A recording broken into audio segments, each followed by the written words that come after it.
भाग्य और प्रारब्ध दो चीज होती हैं, दोनों ही एक सिक्के के पहलू हैं। मानो अंतर कितना सा है। प्रारब्ध परिस्थिति देता है, प्रारब्ध अंतिम समय में निर्मित होता है।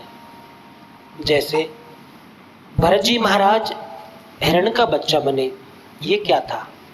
ये प्रारब्ध था उनका। और उनको अच्छा भोजन मिलेगा कि नहीं मिलेगा, भूखे मरेंगे कि बढ़िया चीज खाएंगे, ये उनके भाग्य के ऊपर निर्भर करता है। आज का किया हुआ कर्म ही कल भाग्य बनता है, और कोई नहीं भाग्य कोई अलग से कोई ऊपर से बरस के आता हो। आज हमने जो काम किया है वही काम एक रूप परिवर्तित होकर के वो हमारे भाग्य के रूप में बदल जाएगा। उसी को हम अच्छा बुरा भाग्य कहते हैं।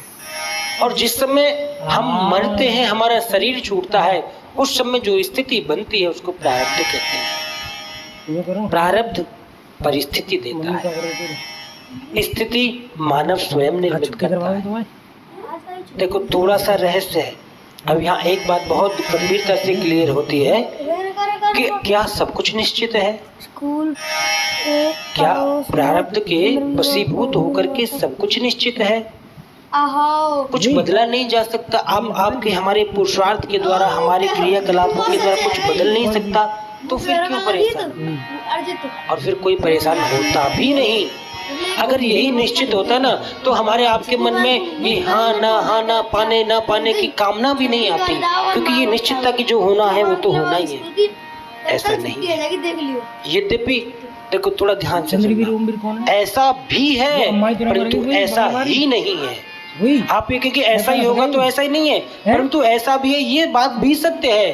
पर कहाँ सत्य है कि हमें जो प्रारब्ध मिला है, प्रारब्ध ने जो परिस्थिति दे दी है वो वही रहेंगी। आप और हम जीवन भर उनको बदल नहीं पाएंगे। आप कि मेरे माता पिता जो है वही रहेंगे ना। मरते दम तक हम बदल सकते हैं क्या उनको? नहीं बदल पाएंगे। क्यों? क्योंकि ये प्रारब्ध ने हमें परिस्थिति दी, वही रहेंगे। लेकिन परिस्थिति में स्थिति का निर्माण तो आप हम स्वयं ही करते हैं। तभी तो ना एक आदमी तो कहता है कि नहीं सब कुछ भगवान के हाथ में गलत बात है, एक कहता नहीं सब कुछ हमारे हाथ में गलत बात है। नहीं, कुछ भगवान के हाथ में भी है, कुछ हमारे हाथ में भी है। हानि लाभ जीवन मरण यश अपयश विधि हाथ। और हमारे आपके हाथ में क्या है? ये भागवत की कथा हो रही है, आप हम सुन रहे हैं। प्रभु ने ये परिस्थिति बना दी, हम किसी के पुत्र बन गए, किसी के पति बन गए, किसी की पत्नी बन गई, ये परिस्थिति बन गई। लेकिन अब उस परिस्थिति में स्थिति निर्मित हम कैसे करें?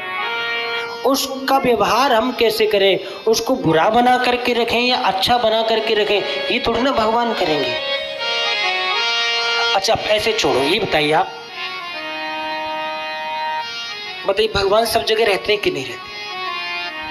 भगवान सब जानते कि नहीं जानते? जानते। अच्छा सब कुछ कर सकते हैं भगवान? थोड़ा सोच के बोलना है। भगवान सब कुछ कर सकते हैं ना? अरे कह दो कर सकते हैं ना? हमारी गाड़ी खराब हो जाए तो ठीक कर देंगे क्या? नहीं करेंगे ना। गाड़ी खराब हो जाए तो भगवान ठीक नहीं करेंगे, लेकिन इसका मतलब यही नहीं कि प्रभु कुछ नहीं कर सकते। इसका मतलब ये है कि भाई गाड़ी तो हमको ठीक करनी पड़ेगी। तो ध्यान रखना, ऐसा फिक्स नहीं है, और यही विवेक है। एक व्यक्ति ये कह देना कि नहीं सब प्रारब्ध में था सो बस हो गया। एक व्यक्ति कहते नहीं कर्म बहुत प्रधान होता है।